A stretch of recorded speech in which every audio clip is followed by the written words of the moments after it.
Kedokteran dan Ilmu Pendidikan Universitas Borneo Tarakan. Nah, pada hari ini kita akan belajar mengenai materi kelas 5, yaitu tema 5 tentang ekosistem dan subtema 1 yaitu komponen ekosistem. Pada pembelajaran 1 terdapat 2 mata pelajaran, yaitu Bahasa Indonesia dan IPA. Assalamualaikum warahmatullahi wabarakatuh. Selamat pagi adik-adik. Apa kabar kalian hari ini? Semoga sehat semuanya ya. Nah, sebelum kita belajar pada pembelajaran hari ini, Bapak ingin mengecek kehadiran kalian. Nah, coba kalian cek teman-teman kalian siapa saja yang tidak hadir. Coba dicek dulu. Oh, syukurlah, alhamdulillah hadir semuanya ya. Bapak senang sekali melihatnya. Kalian rajin-rajin pada hari ini.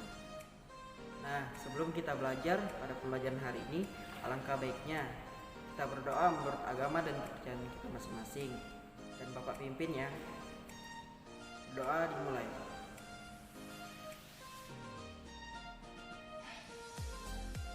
Berdoa selesai. Nah, pada hari ini kita akan belajar mengenai 2 mata pelajaran, yaitu IPA dan Bahasa Indonesia. Nah, tujuan pembelajaran hari ini yaitu siswa dapat menemukan pokok-pokok pikiran dari bacaan yang ada di buku. Kemudian kalian setelah menemukan pokok pikiran, kalian tentukan dan membuat pertanyaan mengenai bacaan tersebut. Setelah itu kalian buat bagan mengenai bacaan tersebut dan membuat teks non-fiksi berdasarkan bacaan tersebut. Nah, adik-adik, sekarang kita akan belajar. Nah, di sini ada sebuah bacaan teks non-fiksi yang berjudul Ekosistem Makhluk Hidup. Nah, coba kita baca bersama-sama ya. Nah, ekosistem makhluk hidup terpisahkan antara makhluk hidup dengan lingkungan tempat tinggalnya. Ekosistem merupakan gabungan dari setiap unsur biosistem yang di dalamnya terdapat hubungan timbal organisme dengan lingkungan fisik sehingga mengalihkan energi ke struktur biotik tertentu. Dalam sebuah ekosistem, makhluk hidup akan berkembang bersama dengan lingkungan yang ditinggalinya, kemudian membentuk sebuah sistem kehidupan. Makhluk hidup memiliki kemampuan beradaptasi dengan lingkungannya. Selain itu, keberadaan makhluk hidup di lingkungan tertentu juga mempengaruhi lingkungan yang ditempatinya. Ekosistem terdiri dari banyak unsur dan banyak spesies, contohnya dari spesies hewan dan spesies tumbuhan. Penyebaran ragam spesies di dalam ekosistem dipengaruhi oleh beberapa faktor, misalnya ketersediaan sumber daya dan juga faktor fisika dan kimia. Di dalam ekosistem terdapat komponen abiotik terdiri dari senyawa organik dan anorganik serta berbagai faktor yang mempengaruhi persebaran organisme, yaitu adalah suhu, air, sinar matahari, dan tanah. Kemudian di dalam ekosistem terdapat juga komponen biotik yang dimana komponen terdiri dari produsen, konsumen, pengurai, dan penghancur. Nah, setelah kita membaca teks non-fiksi tersebut, kemudian kita sama-sama dan kalian diharapkan dapat menentukan pokok pikiran dari bacaan tersebut. Nah, setelah kalian menemukan pokok pikiran dari bacaan tersebut, kemudian kalian buatlah pertanyaan mengenai bacaan tersebut. Baik pertanyaan yang tidak kalian ketahui mengenai bacaan tersebut dan pertanyaan yang kalian masih bingung, boleh kalian tuliskan di buku kalian ya. Bapak beri waktu untuk membuat pertanyaan sekitar 10 menit ya. Bapak rasa kalian sudah bisa. Nah, adik-adik, selanjutnya kita akan belajar mengenai jenis-jenis makanan pada hewan. Tapi sebelum itu Bapak ingin tanya dulu, adik-adik mempunyai hewan gak di rumah? Baik hewan kalian, hewan peliharaan kalian, maupun hewan tetangga atau hewan orang tua kalian.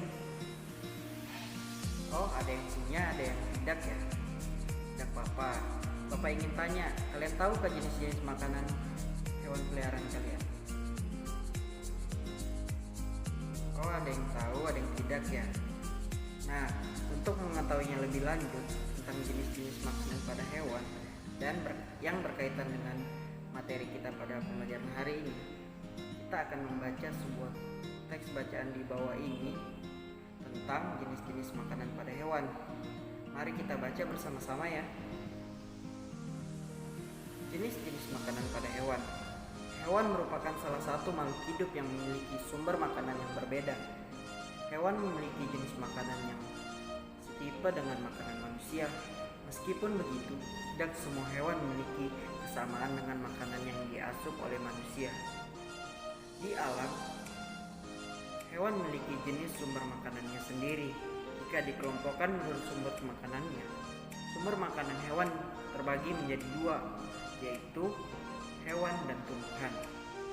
Makanan hewan yang bersumber dari tumbuhan dapat berupa batang, buah-buahan, daun dan akar, atau umbi-umbian dan biji-bijian.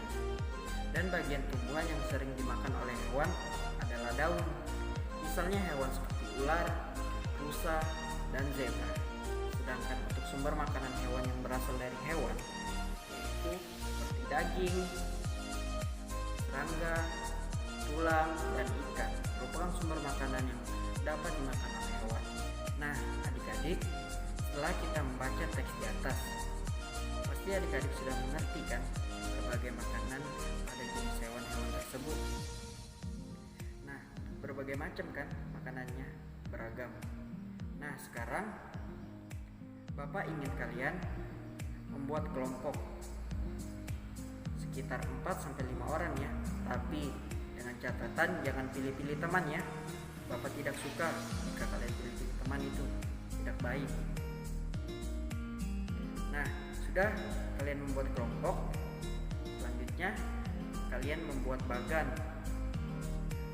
mengenai jenis-jenis makanan pada hewan, tetapi hewannya yang berada di sekitar kalian ya. Bapak akan jelaskan apa itu teks non fiksi.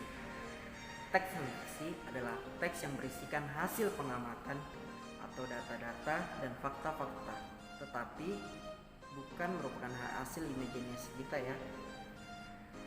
Contohnya seperti teks yang kita baca di atas, itu termasuk teks non fiksi ya, karena berupa data-data dan fakta-fakta. Nah, kalian sudah mengerti kan apa itu teks non fiksi?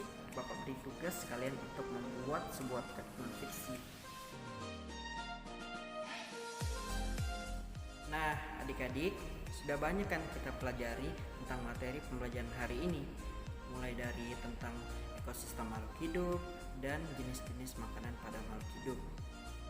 Nah, adik-adik sudah tahu kan berbagai macam jenis makanan pada makhluk hidup.